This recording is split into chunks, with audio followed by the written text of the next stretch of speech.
Anyone want to ask anything about any topic? It's kind of scary saying that, to be totally honest with you. I don't know what you guys are going to ask. Anyone? Anyone want to ask any questions? Don't be shy. It's your last chance. Anything.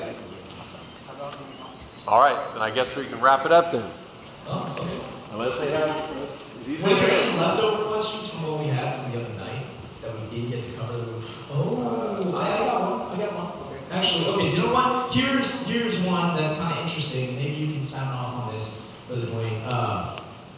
You know, in what we do, right? A core thing that we need to do is we need to build relationships with these kids, right? So that's a very core thing of what we do.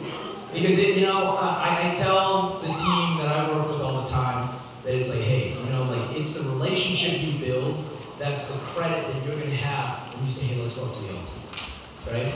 No relationship, you're just a stranger asking them to go to an uncomfortable place if they're not feeling comfortable with it yet, right? Then that trust has to be there. But you know what? In that, the question is, what boundaries do you recommend are set so that it's healthy in how we're building our relationships with these kids? Are there certain boundaries that you recommend that, in a children's ministry that should be there? You will realize in children's ministry, some kids are going to cater to you. There's kids that they enjoy me more than they would enjoy maybe another bus worker, Sunday school teacher. And so the boundaries there would be, you know the proper boundaries, and we, like I said, we've talked about this even a little bit at lunchtime. But if there's connections there, for example, maybe friends of friends, and there's connections, then you might can take that to the next level. And I believe it's important. Like I said, the young guy that I was preaching about last night that turned into a preacher, they had a son that was this boy's age. They connected, the boy and the young bus kid that I was talking about, they connected. They ended up bringing him in, letting him live with them, just totally restructuring the way this boy thought. And today, he's a very successful, great young man. But it all started with their son. And a lot of times, our children kind of produce that connection with us. It can be a little bit awkward sometimes, and I believe it's important, but it can be a little awkward for me to have a relationship with a 13, 14-year-old, as far as, and it would definitely, need to be male and male and female relationship. A 13-year-old young man, my wife might be mentoring a 13-year-old young lady, but the connection is a lot better if we have our children involved in helping us connect us. And if we can get them involved with our kids, then hey, what's wrong with taking them to a youth camp? What's wrong with taking them, taking them out to eat with us? And I'm not saying it can't be done otherwise. You would definitely, just like you need in Sunday school, you would need more supervision, I think, unless there was a family connection of some sort. Okay, yeah, I'll just throw out some things that might be helpful, rule of thumbs. If you're working with young people, right, like what Brother Dwayne said, try to keep it male to male, female to female. There's times that I will ask my wife or ask some other team member and say, hey, can you connect to this person? Somebody needs to connect to them. And we'll work with each other to build those kind of connections, but just protecting ourselves, right? One of the other things is, with bus ministry, many of you may be seeing situations I do where our team is young. They're very, very young. 75% of them are 18 years or younger. Probably the majority of that are 15 years old or younger, right? An absolute rule is you do not date anyone. You don't pick up anyone we're picking up, right? Don't be trying to pick up on anyone we're picking up, right? It's like that's a rule. No dating people that we're outreaching to, okay? Super no-no, right?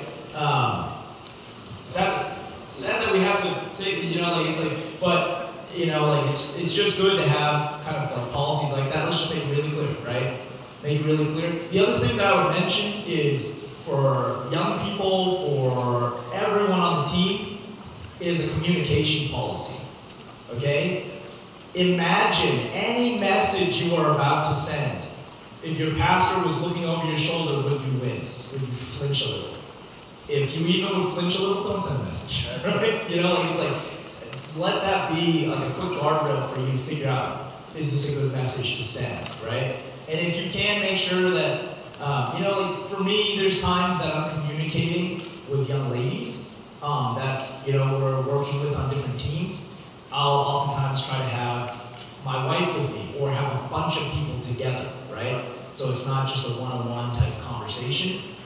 Those are just little things that over time that I think have been able to help, right? And being able to keep some safeguards. Yeah. I group text. If I will never. I mean, I don't text these kids unless it's a group text. Unless it's a young teenage boy that I'm mentoring or something. You know, 16. I say young, 16, 17 years old. Other than that, I include it because kids have cell phones now. So if you're wanting to reach out to a big group, I never text one-on-one. I always have group text with adults in the group. And another thing is the mentoring. You crossed it just a little, or mentioned it just a little bit. I'm always looking for people that may have common ground. They can, you know, I might be looking at that kid and I think there's great potential there.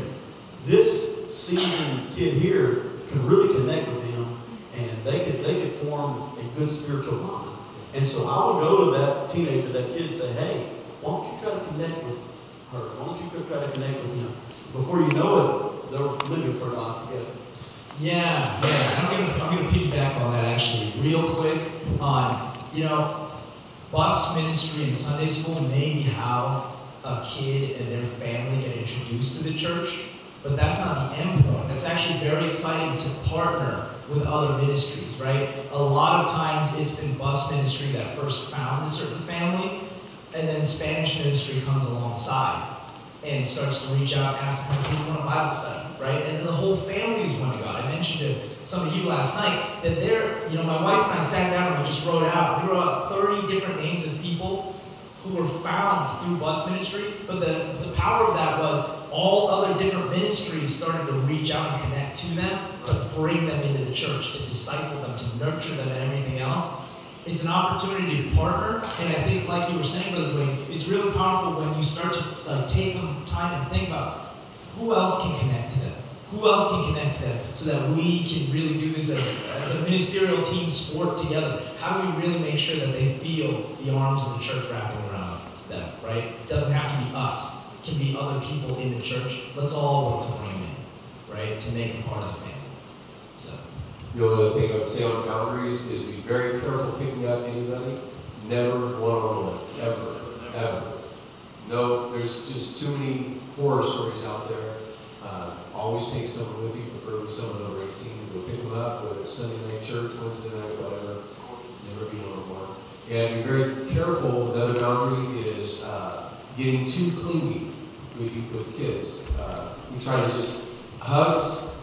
You're going to get hugged. They're going to just charge you and hug you. You can't, whatever, you step on road is not necessarily what you have to do. But be careful. Right. It's a goofy world out there. You can get in trouble quick. Just be very, very cautious on how you are touching the kids, holding them, whatever. Just be very cautious. It's another world. Yeah, it's the art of the A-frame hug. You know, yes, right? If they're really side hugs are awesome. Yeah, the side hug. But the best ever is the high five. Yes. You can never beat a high five. And you can deflect a hug with a high five. Yeah, exactly. Yeah, right. That's actually a really good tip, right? Just, it's good to be prepared because you don't want to be like, like some kid hugging you, that's probably not a good relationship builder. All right, any questions on anything that was just talked about, anything at all?